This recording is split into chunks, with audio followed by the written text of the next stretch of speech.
ونصلي على رسوله الكريم أما بعد فأعوذ بالله من الشيطان الرجيم بسم الله الرحمن الرحيم إن صلاتي ونسكي ومحياي ومماتي لله رب العالمين صدق اللہ العظیم۔ محترم عزیزوں اور ساتھیوں، آج آپ کے سامنے چند مسائل کو ذکر کرنا چاہ رہا ہوں جس کو بیان کرنا بہت ہی ضروری ہے۔ سب سے پہلے مسئلہ یہ ہے کہ قربانی کے جانور کو کس طرح ذبح کریں۔ میرے عزیزوں، سب سے پہلے قربانی کے جانور کو بائیں کروٹ پر اس طرح لٹائیں کہ اس کا منہ قبلے کی طرف ہو اور پیر کو باندھ دیں۔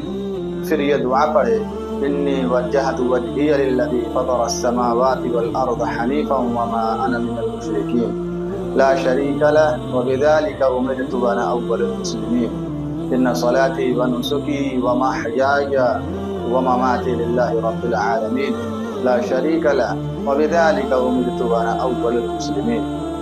پھر جس کی طرف سے قربانی ہو اس کی نیت اپنے دل میں کرے اور پھر یہ دعا پڑھے: بسم اللہ اللہ اکبر کہہ کر تیز چھری سے جانور کو ذبح کرے۔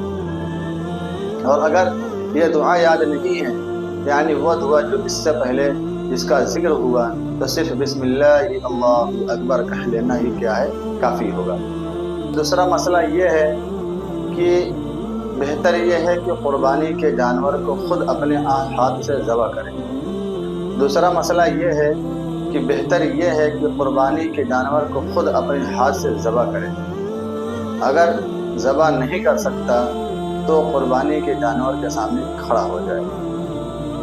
اور تیسرا اہم مسئلہ یہ ہے کہ جانور کے گردن میں 4 نسیں ہوتی ہیں، ایک غذا کے لیے یعنی کھانے پینے کے لیے، اور دوسرا سانس لینے کے لیے، اور تیسرا اور چوتھا خون کے لیے۔ ان 4 نسوں میں سے 3 نسوں کا کٹ جانا بہت ہی ضروری ہے۔ اگر 3 نسوں کی جگہ 2 نسیں کٹی اور 2 نسیں نہیں کٹی تو آپ کا جانور مردار سمجھا جائے گا۔ اور یہاں پر ایک بات کو ذکر کرنا بہت ہی ضروری سمجھتا ہوں، گردن پر چھری پھیری جاتی ہے، اس کے بعد جو قصائی حضرات ہوتے ہیں جب چھری اپنے ہاتھ میں لیتے ہیں تو ان کے لیے بھی بسم اللہ کرنا ضروری ہے۔ قربانی کے گوشت کا قربانی کے جانور کا جو گوشت ہے اس کا 3 حصہ کریں۔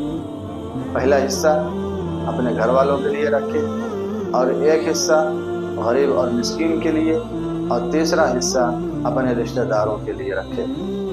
قربانی کے جانور کا جو خال ہے اس کا کیا حکم؟ قربانی کے جانور کا جو خال ہے اس کا حکم وہی ہے جو قربانی کے جانور کا گوشت کا ہے۔ یعنی جس طرح ہم قربانی کے جانور کا گوشت نہ خرید سکتے ہیں اور نہ بیچ سکتے ہیں، اسی طرح قربانی کے جانور کا جو خال ہے نہ اس کو ہم بیچ سکتے ہیں اور نہ خرید سکتے ہیں۔ اگر کسی شخص نے قربانی کے جانور کا خال کسی کو بیچ دیا ہے تو اس کے بدلے اس کو جو پیسہ حاصل ہوا ہے تو اس رقم کو غریب اور مسکین پر صدقہ کرنا واجب ہے۔ ایک اہم مسئلہ، آخری مسئلہ یہ ہے کہ قصائی کو اجرت کے طور پر نہ قربانی کے جانور کا گوشت دے سکتے ہیں اور نہ ہی قربانی کے جانور کا خال دے سکتے ہیں۔ ہاں، اس کے علاوہ اگر اپنے پاس سے آپ کچھ رقم دینا چاہ رہے ہیں تو دے سکتے ہیں۔ ایک مسئلہ یہ بھی یاد رکھیے گا، قربانی کے جانور کو ذبح کرنے کے بعد جب تک اس کی جان نہ نکل جائے، جب تک اس کی اضطراری کیفیت نہ ختم ہو جائے، اس وقت تک اس کے کھال کو چھیلنا، اس کے گردن کو کاٹ کر الگ کرنا یا جانور کے بدن کے کسی بھی حصے کو کاٹنا یہ مکروہ ہے۔